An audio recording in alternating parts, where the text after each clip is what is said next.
Bismillahirrahmanirrahim. Assalamualaikum warahmatullahi wabarakatuh. Alhamdulillahirrabbilalamin. Assalatu wassalamu ala asyrafil anbiya'i wal mursalin wa ala alihi washabihi ajma'in, amma ba'du. Yang pertama-tama kita panjatkan kehadirat Allah Subhanahu wa taala atas berkat rahmat dan hidayahnya kita dapat melaksanakan kewajiban kita sebagai mahasiswa, melaksanakan tugas filsafat hukum Islam. Tak lupa salawat serta salam selalu tercurahkan kepada uswatun hasanah kita, baginda Nabi Muhammad SAW. Yang terhormat kepada Bapak Dr. Hervin Yuki Pradikta selaku dosen pengampu filsafat hukum Islam dan teman-teman yang saya banggakan. Di sini saya ingin mempresentasikan yaitu materi tentang kaidah-kaidah hukum Islam. Oke, langsung saja. Ada prinsip dalam hukum Islam. Prinsip itu berarti asas, yaitu kebenaran yang menjadi pokok dasar orang berpikir, bertindak, dan sebagainya.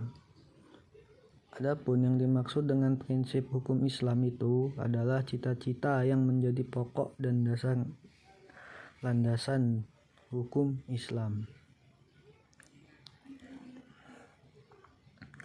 Ada 5 prinsip-prinsip tersebut.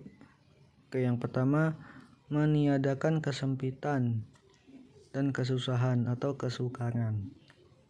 Misalkan contoh, ada orang yang tidak kuat berdiri untuk melaksanakan sholat, maka ia diperbolehkan duduk. Jika duduk tidak kuat, boleh berbaring dan sebagainya. Selanjutnya ada sedikit pembebasan. Maksudnya bagaimana? Prinsip ini mengisyaratkan bahwa pembebasan syariat atas manusia memang itu ada, tetapi syaratnya diturunkan, itu diterima apa adanya, tanpa mempersalahkannya atau mempertanyakannya yang dapat menimbulkan pemberatan atas pundak mukallaf itu. Misalkan di dalam surat Al-Maidah ayat 101. Ayat ini menginstruksikan kepada manusia supaya dapat menahan diri daripada mempertanyakan masalah yang tidak ada ketetapan hukumnya.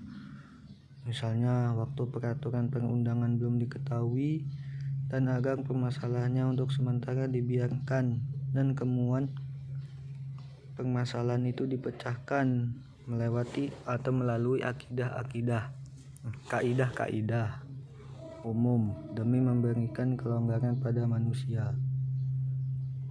Yang ketiga itu bertahap dalam menetapkan hukum. Al-Quran itu kan diturunkan secara berangsur-angsur atau bertahap-tahap, bukan sekaligus, sebab mengingat potensi manusia yang sangat terbatas, hingga ketika ada ayat yang telah diturunkan kemudian dipahami, barulah ayat lain diturunkan. Selanjutnya memperhatikan kemaslahatan manusia, yaitu hukum ditetapkan setelah masyarakat membutuhkan hukum-hukum itu. Yang kedua, hukum itu ditetapkan oleh suatu kekuasaan yang berhak menetapkan hukum dan memudahkan masyarakat ke bawah ketetapannya.